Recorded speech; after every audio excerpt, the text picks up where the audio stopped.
Salut Pascal, je suis extrêmement heureuse de t'accueillir aujourd'hui. Comment vas-tu? Très très bien. Et toi Hortense, ça me fait plaisir de te voir également. Eh ben écoute, je vais très bien. On est ici aujourd'hui pour retracer ton parcours sportif, parler de tes apprentissages et surtout des JO. Donc je voudrais commencer par rappeler un petit peu ton palmarès. On va voir si j'ai bien bossé. Alors je crois que tu as 18 titres à ton actif en champion de France. Oui. 3 titres de champion d'Europe, 3 victoires en Coupe du Monde et tu as décroché également 2 médailles de bronze aux Jeux Olympiques en 2000 à Sydney et en 2004 à Athènes. Tu es parfaite, il n'y a rien à dire. Super. J'aimerais remonter un petit peu en arrière et que tu me parles un petit peu de ta jeunesse, savoir un peu comment tu t'es forgé, qu'est-ce qui t'a construit dans ton éducation peut-être, dans les valeurs que ta famille t'a transmises et dans ta personnalité. Quel jeune homme, quel enfant étais-tu? Est-ce que tu étais plutôt extraverti ou au contraire plus réservé? Et qu'est-ce qui t'a conduit dans le domaine sportif? Alors très jeune, j'étais quelqu'un de très jovial. Je me souviens, à l'école, j'étais toujours là pour aider ou pour faire la petite blague, voilà. J'avais très tôt compris qu'à l'école, il fallait travailler non pas pour faire plaisir aux parents, mais travailler pour soi, puisque si on travaille pas, on s'handicape soi-même en fait. Et fin des années 90, je découvre le taekwondo complètement par hasard. Je faisais du breakdance avec des amis dans une salle qui était à peu près de cette taille. Et à la fin de la séance, où d'ailleurs j'étais très nul puisque j'arrivais pas à tourner sur la tête, j'arrivais à rien faire. D'ailleurs j'étais raide comme un manche à balai. Un de mes copains, Tony Steffo pour le citer, a fait un coup de pied de taekwondo et a quasiment collé son pied au plafond. Stupéfait devant la beauté du geste et devant cette dextérité, je lui dis mais qu'est-ce que c'est que le taekwondo? Donc je lui dis qu'est-ce que c'est? Il me dit c'est du taekwondo. Je lui dis mais c'est quoi le taekwondo? Et du coup je le suis à la salle à Fontenay-sous-Bois dans le Val-de-Marne et je vais à tous les entraînements, je m'assois. J'avais pas d'argent donc je pouvais pas m'inscrire et je regarde et je retourne chez moi et je reproduis les mouvements et c'est comme ça que l'histoire commence puisque je travaille 2 mois dans un restaurant et par la suite je m'inscris en septembre 91 et 3 ans après je suis champion d'Europe et 9 ans après en 2000 j'étais aux Jeux Olympiques, donc je commence en 91, 9 ans après, je suis aux Jeux Olympiques. Donc ça a été très rapide et c'était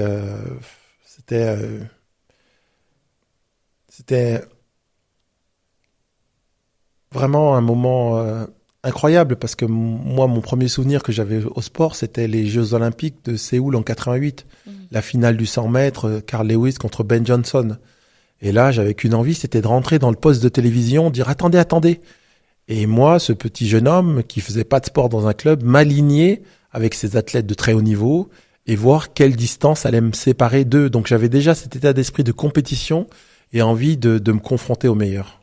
Déjà plus jeune, ouais, tu projetais ça dans le sport. Ouais, dans le sport. Et puis très rapidement, j'ai entendu parler de dopage. Le Canadien était dopé. J'ai dit mais c'est quoi le dopage? Et puis à l'école, quand on nous donnait un ballon pour 1 heure ou 2 pour faire du sport collectif, je me rendais compte que je donnais 100%. Et quand je passais la balle à mes collègues, limite, ils regardaient la balle passer. Et je me dis, mais si je fais un sport collectif et que les autres sont pas à 100%, je vais jamais gagner. Donc j'avais envie de gagner, j'avais envie de me confronter aux meilleurs. Et puis j'ai découvert ma voie complètement par hasard, le taekwondo, séduit par la beauté du geste et cet art martial qui vient de Corée du Sud était une discipline complètement méconnue en France. D'ailleurs, c'était pas un sport olympique. Ça a été programmé aux Jeux d'Atlanta en 96 pour aux Jeux de Sydney 2000. Et c'est lors d'une session du CIO en 94 que cette discipline a été promue sport olympique. Donc ça a été, les choses se sont faites tout doucement et progressivement. Tu nous expliques que tu arrives assez tard finalement dans la discipline, vers 18 ans. Au-delà de la beauté du geste, il y a quand même une vraie philosophie derrière le taekwondo et je trouve que c'est quand même une discipline qui est plutôt tournée vers le respect de son adversaire par rapport à d'autres. Qu'est-ce que les valeurs représentent pour toi foncièrement? C'est une très bonne question et c'est un point fondamental dans mon évolution, dans ma philosophie de vie, Finalement, j'ai découvert un art martial qui s'appelle le taekwondo. Taekwondo, qu'est-ce que ça veut dire? C'est la voie des pieds et des poings. Tai, ça veut dire pied. Kwon, ça veut dire point. Et do, c'est la voie. C'est la voie des pieds et des poings. Des pieds et des mains, pardon. Et finalement, je me suis émancipé par cette discipline. Moi, je suis né d'une famille de 7 enfants avec une éducation assez stricte. Je finissais l'école à 16h, à 16h30, j'étais à la maison, je sortais pas, je sortais pas. De temps en temps, j'allais à la MJC pour faire un peu de breakdance, mais quand j'entends aujourd'hui qu'on parle d'émeutes, je me dis, mais comment les jeunes sont dehors à 22h, alors que moi, à mon époque, à 16h30, j'étais à la maison et c'était impossible ou pas question de sortir après, quoi. Donc, j'ai eu cette éducation très stricte et aussi très pieuse, parce que mon père aujourd'hui est pasteur et dans la Bible, le premier commandement te dit tu aimeras ton prochain comme toi-même. Donc du coup, tout au long de ma vie et tout au long de ma carrière, j'ai œuvré et j'œuvre encore aujourd'hui pour mon prochain, dans les prisons, dans les hôpitaux, dans les écoles, auprès des enfants malades, des handicapés. Et j'ai toujours fait ça et je le fais encore aujourd'hui avec bon cœur, avec entrain. Aujourd'hui, je suis chargé de mission aux Jeux Olympiques et Paralympiques pour le groupe ADP. Et ma mission, c'est d'être dans les territoires auprès de nos communes riveraines. Donc, je fais ce que je sais faire le mieux, c'est-à-dire inspirer les gens, parler, rencontrer beaucoup de villes finalement qui ont souvent le label Terre de Jeux et qui ont envie de faire des activations et des animations autour des Jeux Olympiques. Et voilà, le groupe ADP met à disposition un double médaille olympique pour faire des activations pour ces communes riveraines. Et ça se passe très très bien. Donc finalement, cette éducation que j'ai eue, le parcours que j'ai eu dans le sport m'a forgé, m'a taillé un petit peu comme un diamant à force de travail. Parce que je l'ai pas beaucoup dit ou j'ai pas insisté, mais le fait d'avoir commencé le sport à 18 ans, finalement, j'avais cet état d'esprit de quelqu'un qui est en retard. Je me considère souvent comme le lapin dans Alice au Pays des Merveilles. Je sais pas s'il s'appelait Pampan, je sais plus comment il s'appelait. Enfin bref, Pampan, ça doit être dans Blanche-Neige. Il courait partout avec sa motte à gousset. Je suis en retard. Parce que moi, on m'a toujours dit, c'est pas possible. Pascal, mais c'est pas possible, t'as commencé à 18 ans, c'est pas possible. Et donc, je me disais, mais les Coréens, ils en font à l'école, en primaire, en militaire, en universitaire, ils en font à l'armée, ils en font partout. Et moi, je commence à 18 ans et je veux battre les inventeurs de cette discipline. Et donc, j'étais obnubilé par l'entraînement. Je voulais toujours m'entraîner, alors que j'étais débutant. Moi, je voulais faire les cours à débutants, à advanced, enfin gradés. Enfin, je voulais faire tous les cours. Et c'est là où, petit à petit, j'ai commencé à aller dans d'autres clubs autour de Fontenay. J'allais à Brie-sur-Marne. Je faisais des interclubs pour pouvoir progresser. Et puis, très rapidement, comme tu l'as dit, j'ai été champion d'Europe en 94, pardon. Après 3 ans de pratique et encore une fois, comme tous les jeunes, j'ai été attiré par tout ce qui brille, le mannequinat, le cinéma, la mode, les défilés de mode. Et on m'a dit, mais c'est pas possible, monsieur, vous êtes trop grand, vous faites presque 2 mètres, les mannequins font 1m88 pour 76 kilos, quoi. Et moi, j'ai toujours refusé c'est pas possible. Et j'ai fait plein de choses dans la mode, j'ai fait plein de publications, j'ai travaillé avec monsieur Biver qui était le patron de la marque Hublot avant un certain Kylian Mbappé. Et j'ai fait pas mal de publications presse et mode. Et surtout, j'ai été égérie de la marque Clarins dans le monde entier, toi qui connais un rayon du cosmétique. Donc j'ai travaillé pour cette marque avant un certain Camille Lacour. Donc j'ai fait plein de choses dans ma vie. Beaucoup de gens ne savent pas trop toutes ces facettes de ma vie, mais j'en suis très fier parce que finalement, je décide d'où je veux aller, je décide quel sens je veux donner à ma vie et j'y vais, je fonce, j'hésite pas.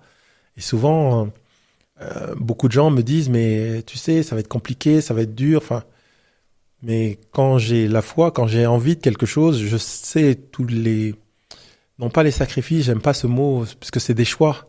Moi, quand je m'entraînais 6 heures par jour, c'était des choix. Et j'ai fait le choix surtout de m'entraîner et d'arriver tous les jours avec la banane.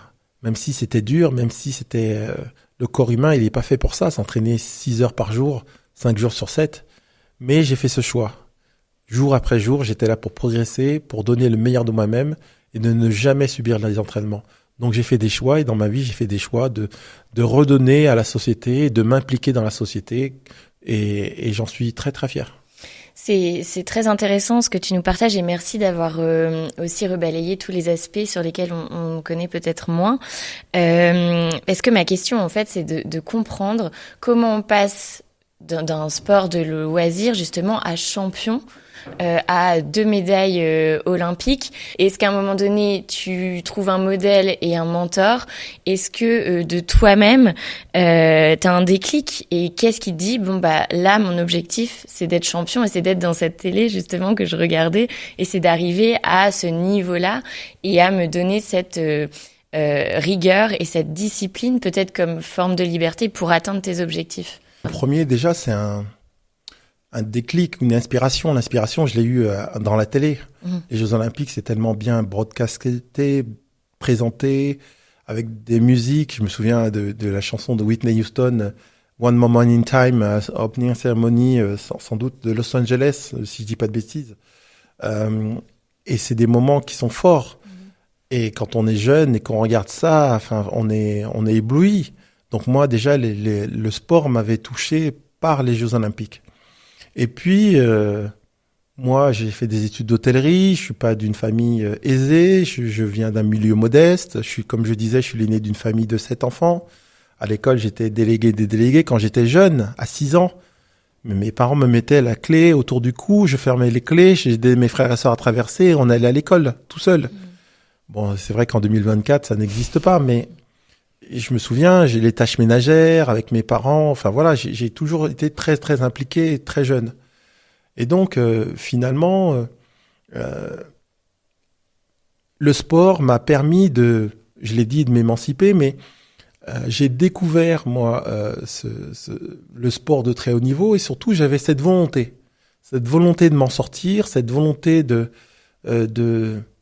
d'écrire mon histoire d'une certaine façon, puisque j'ai découvert un sport où finalement on me donnait le loisir de frapper quelqu'un en face de moi, alors que j'étais pas du tout attiré par les sports de combat, la violence et tout ça. Moi à l'école, jamais je me battais, j'étais plus fort que certains, mais quand il y avait des rixes, ben moi voilà, D'accord. mes parents m'ont éduqué dans le culte de la non-violence. À Noël, on n'avait pas d'armes en plastique, pas de ci, pas de ça. Quand je vois qu'aujourd'hui on s'amuse à tuer des gens sur des jeux vidéo, moi j'ai pas été éduqué comme ça et donc tout ça pour dire que j'ai souvent et beaucoup été tourné vers l'autre, mais surtout j'ai eu envie de m'en sortir très simplement. J'ai eu envie de me servir du sport comme un levier pour me permettre de m'élever dans la société. Je me souviens d'une interview que je donnais il y a très longtemps où je disais que mon rêve, c'était de m'asseoir à la table des grands. Et quand j'ai fait les Jeux Olympiques, ben, j'étais assis à la table des meilleurs, des Federer, des Carl Lewis, des sportifs, des Jamaïcains, enfin des athlètes du monde entier qui nous font rêver depuis des années à la télé. Et aux Jeux Olympiques, dans le village, on est tous assis autour de la même table. Et c'est quelque chose d'extraordinaire. Tu nous fais référence à cette table à laquelle tu te retrouves. Est-ce qu'il y a un moment dans ta carrière qui est le plus marquant pour toi? Si je devais parler d'un moment marquant,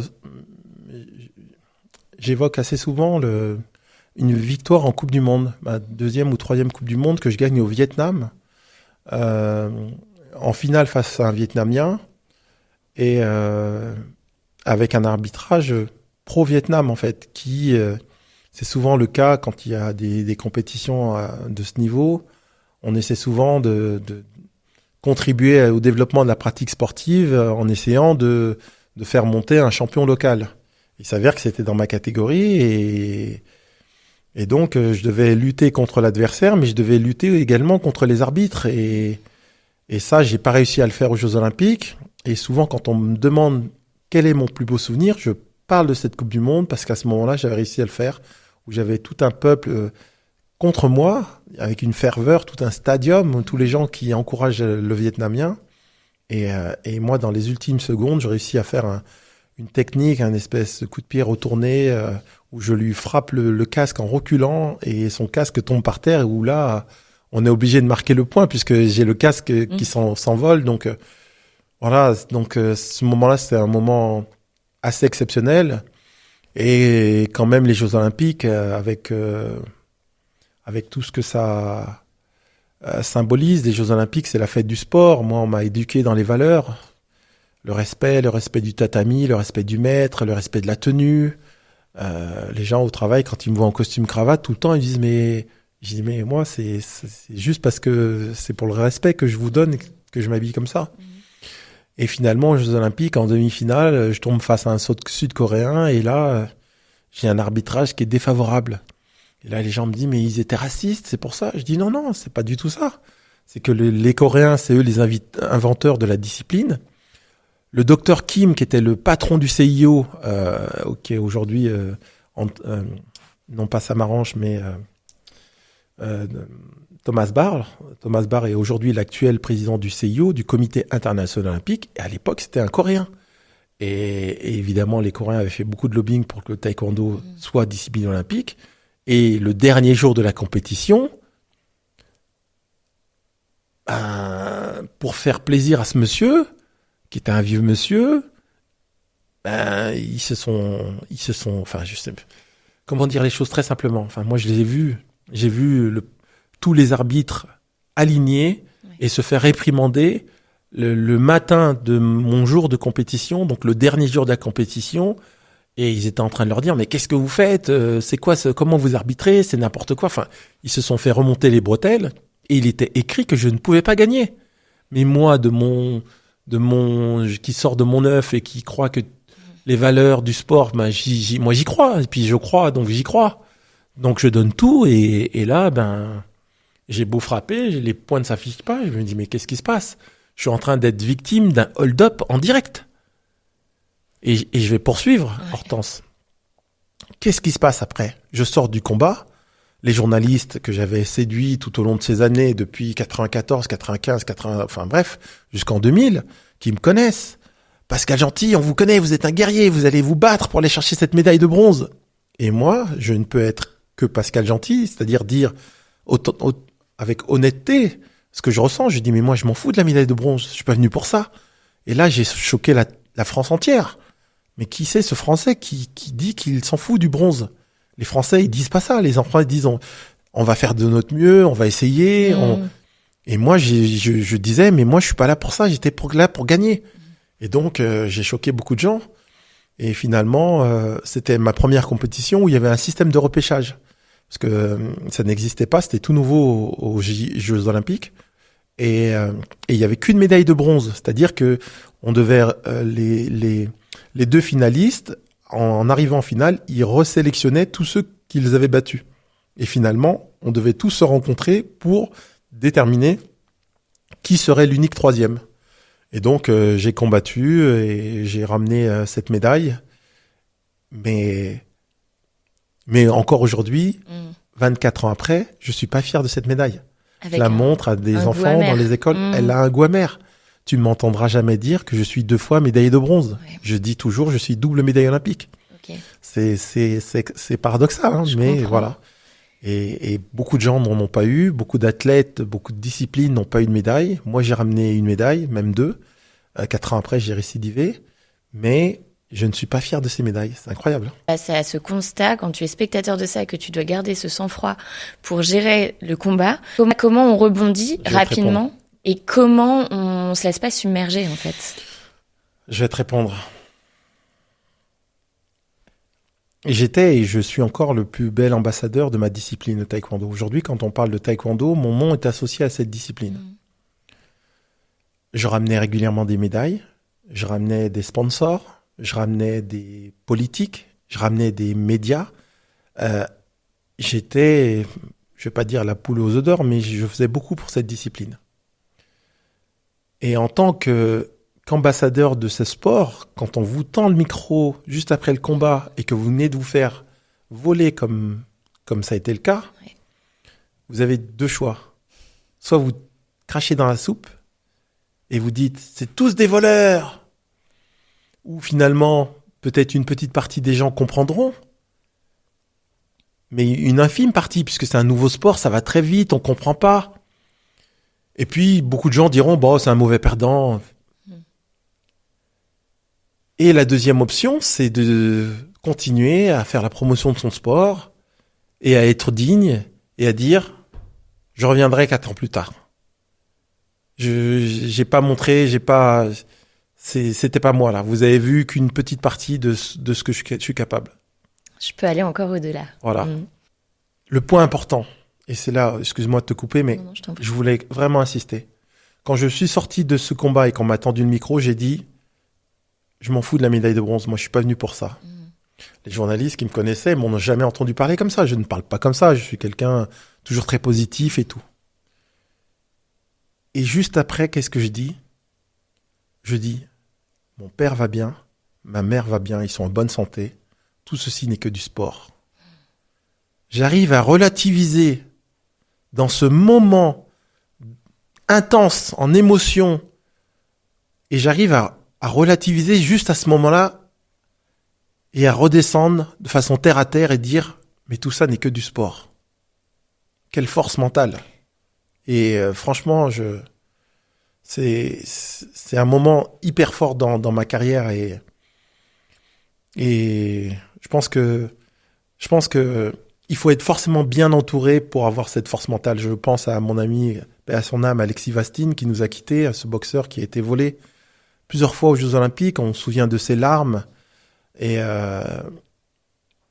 je pense que puis il y a beaucoup de sportifs qui sombrent après, quand on est en haut de l'affiche, en haut des projecteurs, et puis que finalement, le temps passe. On pense, il y a d'autres nouveaux qui arrivent, et même s'il n'y a pas d'autres, on va en chercher d'autres, et le temps fait son œuvre. Et franchement, il a fallu être très très fort à ce moment-là pour relativiser. C'est extrêmement impressionnant, effectivement, que tu aies eu cette réflexion à chaud. Et c'est pour toi le sport ou ton éducation aussi qui t'ont permis de tirer ces leçons sur la persévérance et la résilience au quotidien ? Ouais, je pense que honnêtement, je pense que c'est mon éducation religieuse qui me donne une foi inébranlable ou une foi au-delà de...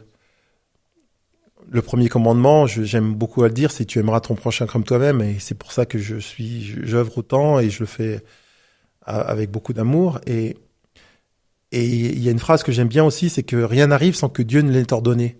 Donc c'est une épreuve finalement. Et moi, je suis quelqu'un, je dois être beaucoup maso. J'aime bien quand c'est dur, j'aime bien quand dans cette souffrance. Je pense que c'est quelque chose qui est salutaire pour réussir en fait. Et j'avais une conversation avec mon épouse, on écoutait un podcast autour des Jeux Olympiques et on parlait du statut, de la situation des sportifs qui sont pas aidés, qui ont des aides. Finalement, j'écoutais des philosophes et qui disaient que finalement les sportifs, pourquoi les payer alors qu'ils s'entraînent pour eux ? Ils s'entraînent pour eux, mais ils s'entraînent surtout pour faire retentir la Marseillaise, pour représenter le pays à l'étranger.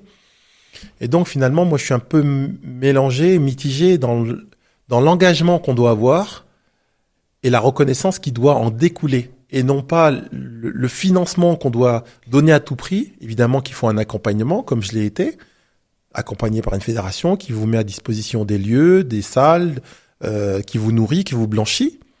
Et vos résultats, vous devez les gagner à force de vos efforts, à la sueur de votre front.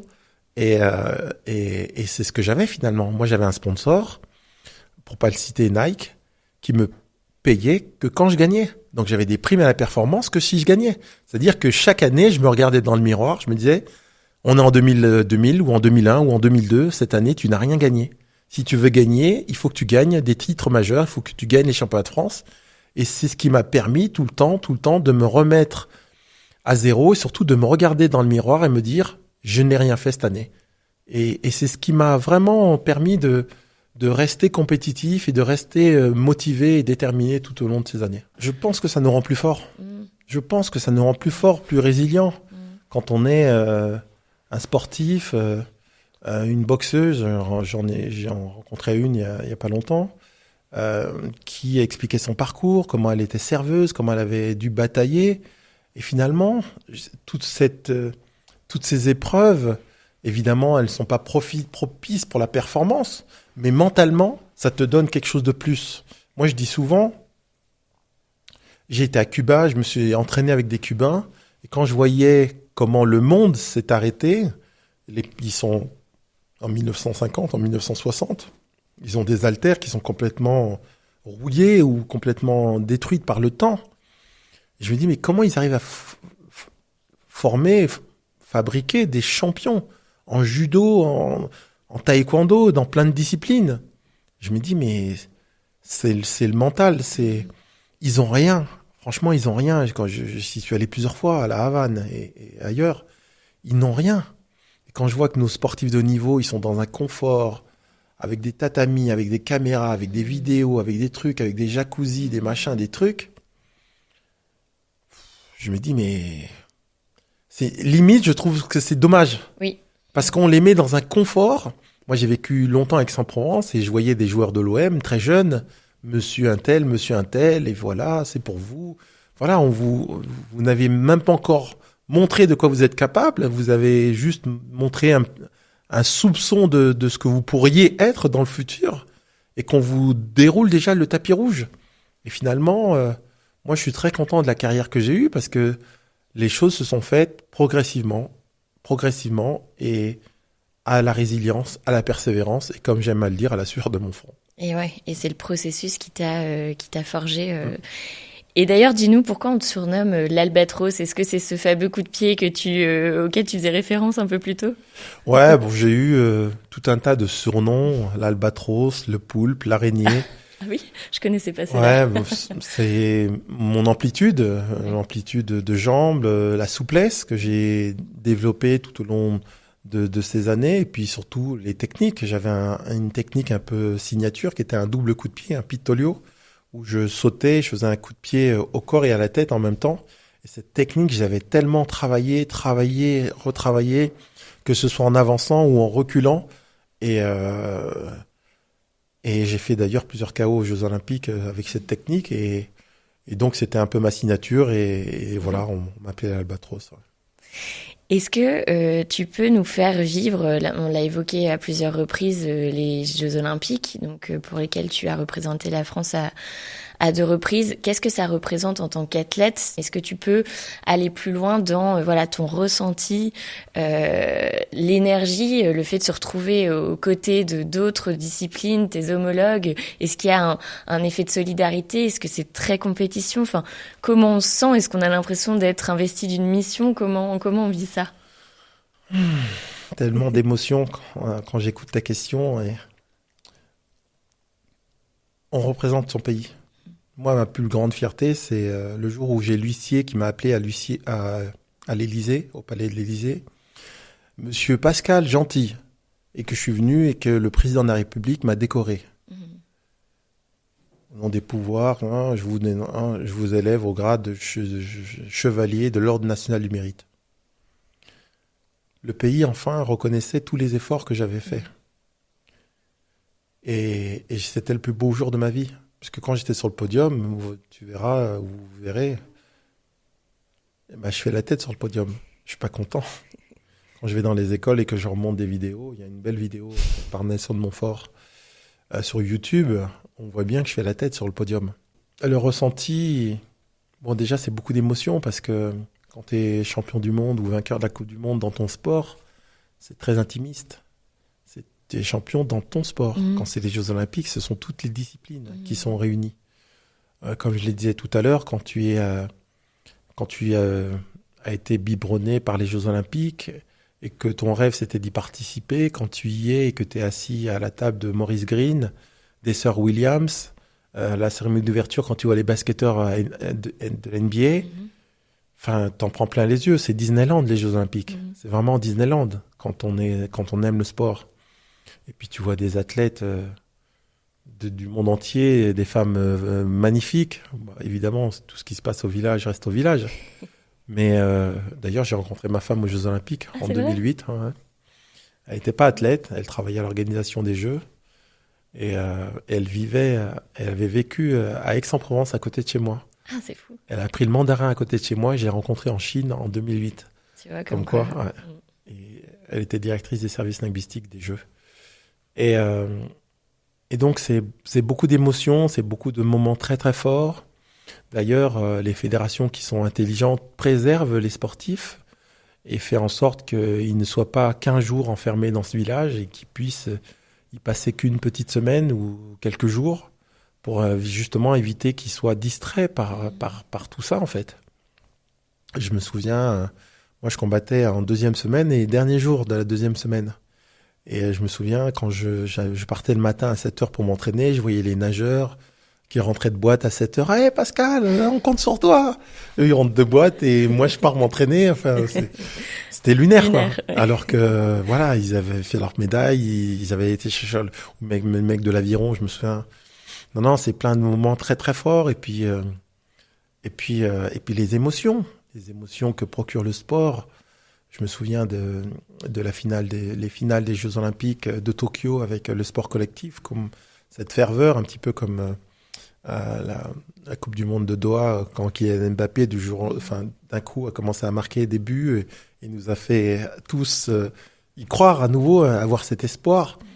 Voilà, les Jeux, c'est ça, c'est les émotions partagées, c'est des disciplines, des athlètes qu'on découvre. Enfin, c'est beaucoup de choses très très très fortes et qui inspirent et qui peuvent changer des vies également. Donc, je suis très très content qu'on ait les Jeux à Paris. Je suis très très content du travail fait par les équipes de Tony Estanguet, qui dès le début ont essayé de faire des Jeux inclusifs, qui ont tenté d'amener beaucoup d'innovations, comme notamment le dossard pour les marathons, le marathon pour tous. Ces sportifs qu'on a vus à la télé, on va pouvoir concourir sur le même circuit du marathon. Les Jeux ouverts avec cette cérémonie d'ouverture qui va être ouverte au public. Ça s'était fait à Buenos Aires en test. Buenos Aires, je crois que c'était en 2017, les Jeux Olympiques de la jeunesse. Et c'est une première pour les Jeux Olympiques. Et ça va être fabuleux. Ça va être quelque chose. Et beaucoup, beaucoup d'innovations comme la parité. C'est la première fois qu'il va y avoir autant d'hommes que de femmes, athlètes, juges et arbitres. C'est génial. Et c'est une première fois. C'est historique. Personne ne le dit, mais c'est la première fois qu'il va y avoir autant d'hommes que de femmes. Et c'est surprenant. On se dit les Jeux Olympiques, mais non. Ça évolue énormément et pour réunir autour de la magie du sport. Donc toi, tu as été choisi pour être porteur de flammes. Ouais. Est-ce que tu peux nous en dire plus et en parallèle également, tu l'évoquais tout à l'heure, tu es chargé de mission pour le groupe ADP. Quel est un peu le périmètre et de quoi tu t'occupes, si tu peux nous en dire un peu plus sur les missions pour accueillir ces JO prochainement. Je suis évidemment hyper heureux d'avoir été retenu en tant qu'un des relayeurs. Je suis capitaine d'un relais collectif de 24 personnes, donc pour le compte de la Fédération française de taekwondo. Quand j'ai entendu qu'on avait cette opportunité d'être relayeur, je me suis inscrit partout, chez ADP, chez Coca-Cola, BPCE, partout. Je me suis dit, même dans la ville de Fontenay-sous-Bois où j'ai grandi, où j'ai commencé le taekwondo. Et finalement, j'ai été retenu par la fédération et je suis très très content et ça va être un moment magique parce que finalement, j'ai été athlète, j'ai été élu parce que j'étais président de la commission des athlètes et je représentais les athlètes dans le monde entier avec une autre athlète qui s'appelle Nadine. Et donc, j'étais au bord de la Fédération mondiale, j'étais comité directeur. Et donc, aujourd'hui, je vais être un relayeur. Donc, voilà, c'est un peu la boucle qui sera bouclée. Et comme je disais, aujourd'hui, en tant que chargé de mission aux Jeux Olympiques, voilà, j'étais recruté par Augustin de Romanel, PDG du groupe Aéroport de Paris, parce qu'il s'est dit que finalement, qui mieux qu'un ancien sportif de haut niveau peut être à même de comprendre les attentes des athlètes dans nos plateformes. Et finalement, on a travaillé depuis de nombreuses années pour réhabiliter certaines salles de livraison bagages, réhabiliter certains terminaux. On a fait beaucoup de travaux sur certaines salles de livraison bagages pour les hors formats, pour les redimensionner. Beaucoup de travail également pour recruter en interne ou en externe, permettre à des jeunes des territoires d'être les premiers visages finalement, non pas sous forme de stage mais sous forme de volontaires, puisque le CIO fonctionne comme ça avec des volontaires qui participent aux Jeux et qui vivent les Jeux de l'intérieur et qui finalement passe d'Olympiade à d'Olympiade. Et donc, tout ce travail, moi aujourd'hui, je travaille sous la direction de Laure Kermen, qui est la patronne de la fondation ADP, donc dans le département DDD, développement durable et RSE.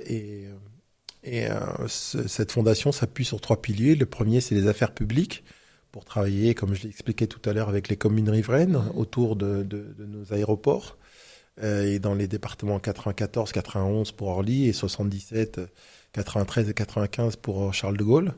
Le deuxième pilier, c'est l'emploi. On est le plus grand recruteur du bassin d'Île-de-France, et quand on fait des job dating avec France Travail et que je prends la parole, j'arrive à inspirer et à recruter différemment, mais en grand nombre. Et le troisième volet, c'est le soutien des associations. Et finalement, ces associations que je connaissais depuis 20, 25 ans, 30 ans, à qui je donnais mes kimonos, mes ceintures et autres aujourd'hui, c'est avec les financements du groupe ADP qu'on les accompagne. L'inclusion par le sport, la lutte contre l'illettrisme. Enfin voilà, et on fait beaucoup de choses dans les territoires. Et j'en suis très fier finalement, parce que c'est ce que j'ai toujours fait en fait. Finalement, ce que je faisais en dehors, je le fais aujourd'hui pour le compte du groupe ADP. Et quand je suis sollicité pour venir dans des écoles ou dans des lycées ou auprès de jeunes malades, ben je fais passer les demandes par les responsables des affaires publiques territoriales, et c'est eux qui planifient les choses. Donc tout le monde est au courant de ce que je fais, et finalement je suis très content parce que je le fais pour ADP, mais pour faire plaisir surtout à tous ces gens qui souhaitent avoir un bout de médaille. Je les ai laissés, je te les ai ramenés, mais je les ai laissés. Super, tu montreras ça après. Un bout de médaille, et surtout cette histoire inspirante d'un jeune homme qui commence à 18 ans et à qui on dit que c'est pas possible, et qui veut, comme tous les jeunes, faire un peu de mannequinat, de mode, et qu'on dit c'est pas possible, et qui, dans son discours, dit aux jeunes et à tout le monde, c'est possible. Vous pouvez être qui vous voulez à partir du moment où vous vous connaissez, vous savez ce qui vous anime, ce qui vous donne envie de vous lever le matin. Et là, vous êtes prêt à faire tous les efforts parce que vous êtes passionné. Vous y passez 5 heures, 10 heures, 12 heures, 15 heures, et vous ne vous rendez même pas compte que vous êtes en train de travailler parce que c'est votre passion. Et finalement, c'est ce que je dis aux gens. Moi, je n'ai rien de plus que vous. J'ai juste été taillé, comme je te disais tout à l'heure, taillé par les efforts du travail et les efforts de l'entraînement. Ça m'a donné un mental à toute épreuve. Mais voilà, vraiment, je considère pas que j'ai quelque chose d'extraordinaire. J'ai juste eu la chance de découvrir ce sport et d'avoir fait les bons choix. Ça, c'est hyper important. Dans la vie, il faut faire les bons choix. J'ai fait le choix de ne jamais boire d'alcool, de ne jamais fumer, de ne jamais prendre de produits dopants, de ne jamais, encore moins de prendre de drogue ou des choses comme ça.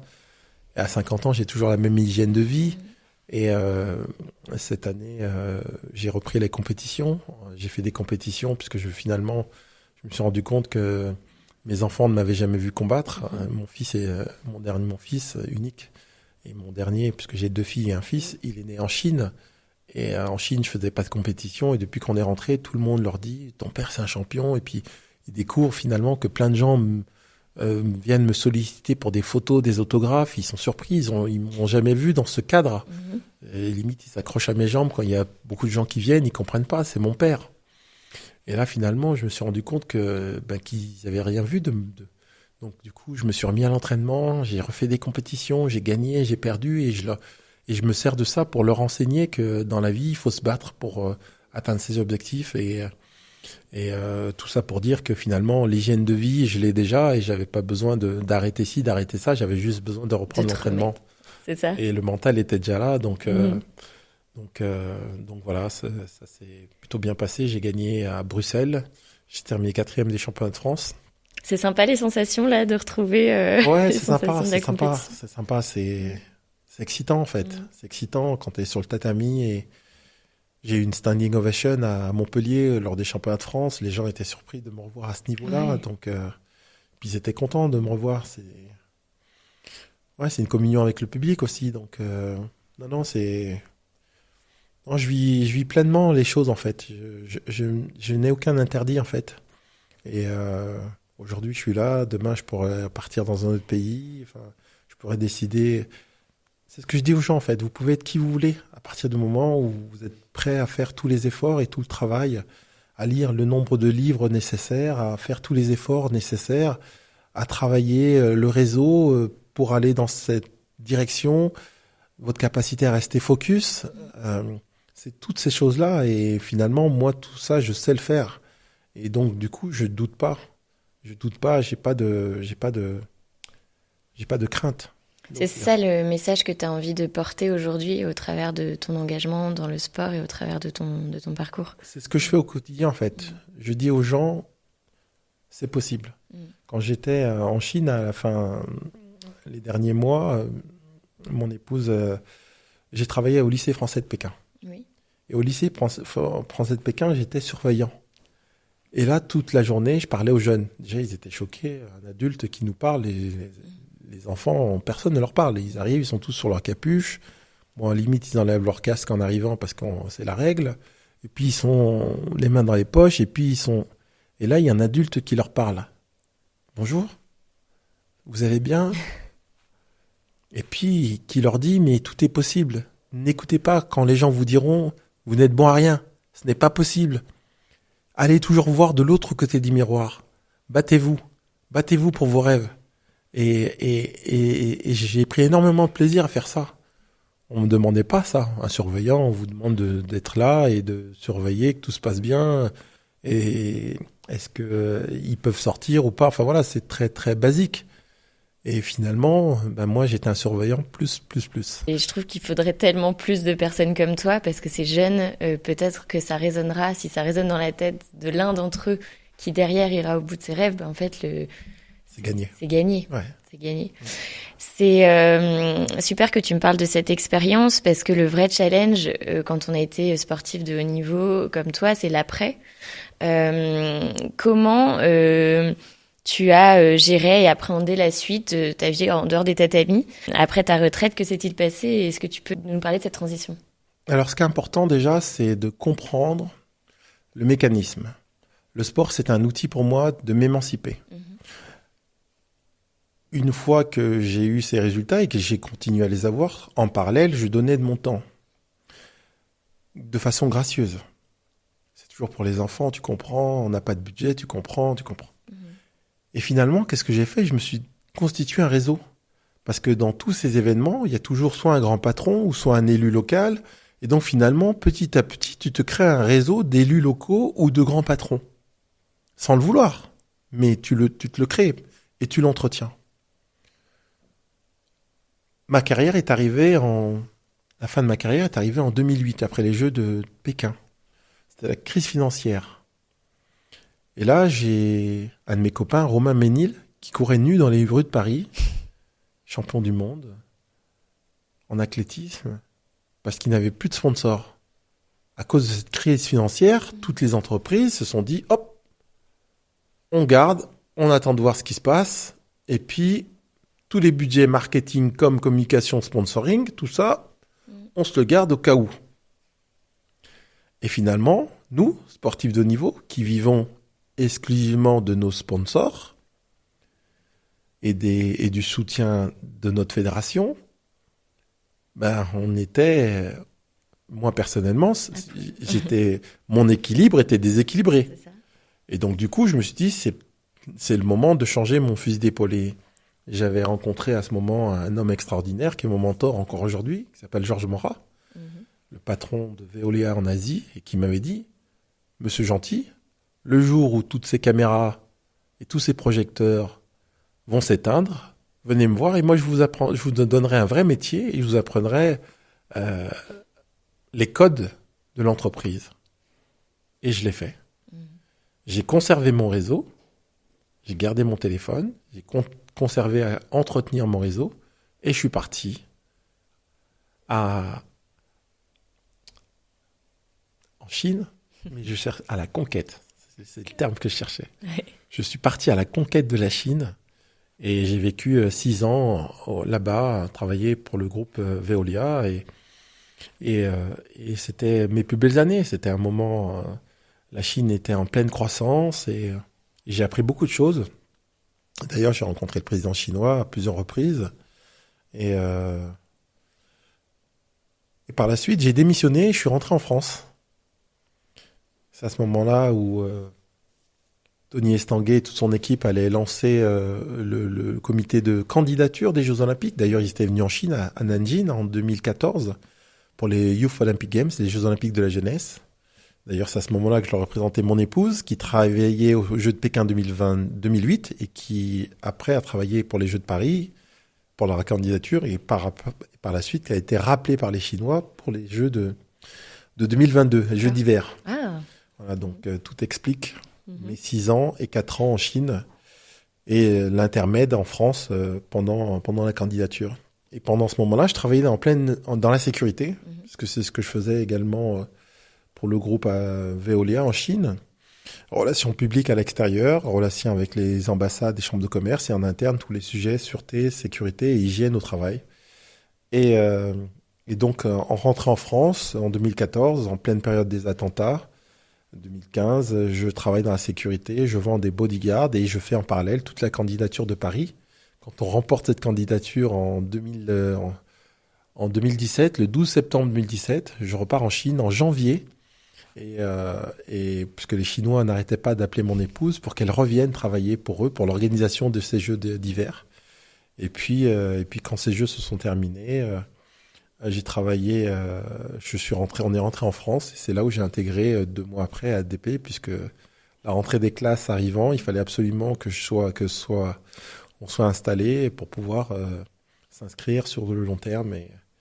Et le groupe SNCF et le groupe ADP cherchaient un profil comme le mien, et finalement j'ai intégré le groupe ADP et j'en suis très content. Donc finalement, tout ça s'est fait assez naturellement, cette transition, et tu t'es nourri d'autre chose que l'adrénaline de la compétition. Alors je dis pas que ça a été difficile, je dis pas que ça a été facile. Parce que quand on s'entraîne tous les jours, 6 heures par jour pour être le meilleur au monde, la vie après est fade en fait. C'est ça. On s'entraîne pour être le meilleur, on est sous les projecteurs, on vit des choses très intenses, très fortes. J'avais la chance en Chine d'avoir un patron qui était très intense aussi. Ça me rappelait un petit peu le sport de haut niveau. Toutefois, souvent on parle de reconversion. Moi, je n'aime pas le terme reconversion. Moi, je considère que j'ai été à la meilleure des écoles. C'est-à-dire l'école de la vie, l'école du sport de haut niveau. L'école où finalement on t'apprend que l'échec est le cheminement vers la réussite. On t'apprend que quand tu travailles pour un événement, que tu réussisses ou pas, ce qui est important, c'est d'analyser ce qui t'a manqué pour réussir. Et cette résilience que tu vas développer pour te relever et de repartir. Et à la prochaine échéance, si tu échoues, tu analyses pourquoi. Et tous les points négatifs, tous les gommes, et tu ne les reproduis pas. Et tu continues. Finalement, l'échec est un jalon vers la réussite. Quand je parle aux jeunes, je leur dis, mais quand c'est dur, accrochez-vous. Vous pouvez mettre un genou à terre, mais relevez-vous. Je leur dis, et c'est ça vraiment. Et quand on a cet état d'esprit, on peut être qui on veut finalement. Et il n'y a pas de... Moi, quand je parle aux gens, je dis, je suis Ah, d'accord, donc vous êtes coach alors? Je dis, non, je suis pas coach. Ah, vous êtes entraîneur alors? Le raccourci. Non, je suis pas entraîneur. Les gens veulent vous mettre dans une case. Mais moi, je suis dans la case que j'ai envie de me mettre. Demain, si j'ai envie de reprendre une ligne de mannequin et reprendre l'acting studio et faire moteur demandé, silence s'il vous plaît, et faire l'acteur, ben je le fais parce que c'est ce que j'ai dans les tripes et ce qui m'anime. Et enfin, on peut être qui on veut en fait. Et la transition, finalement, il n'y a pas de transition. Il n'y a pas 2, 4, 5, 6 Pascal Gentil. Il n'y a pas celui qui était sportif, celui qui était mannequin, celui qui était acteur, celui qui était papa, celui qui était chef d'entreprise, qui gérait sa petite entreprise pour vendre son image à droite à gauche pour essayer de gagner 3 francs 6 sous. Enfin, il n'y en a qu'un. Et il décide, il assume et il est qui il veut être. Et il expérimente. Toutes les facettes. Voilà. Ça. Et il se fait plaisir parce qu'il donne du plaisir autour de lui. Ça, c'est important. Merci pour tous ces messages qui sont très forts. Tu nous expliquais que ce qui te tient à cœur, c'est la santé, l'éducation. tu t'investis beaucoup sur ces aspects-là. Est-ce que tu peux nous en dire plus, d'une part sur tes motivations et d'autre part sur cet engagement? Alors, beaucoup d'engagement. Le premier, c'est les enfants. Via la voie de l'enfance,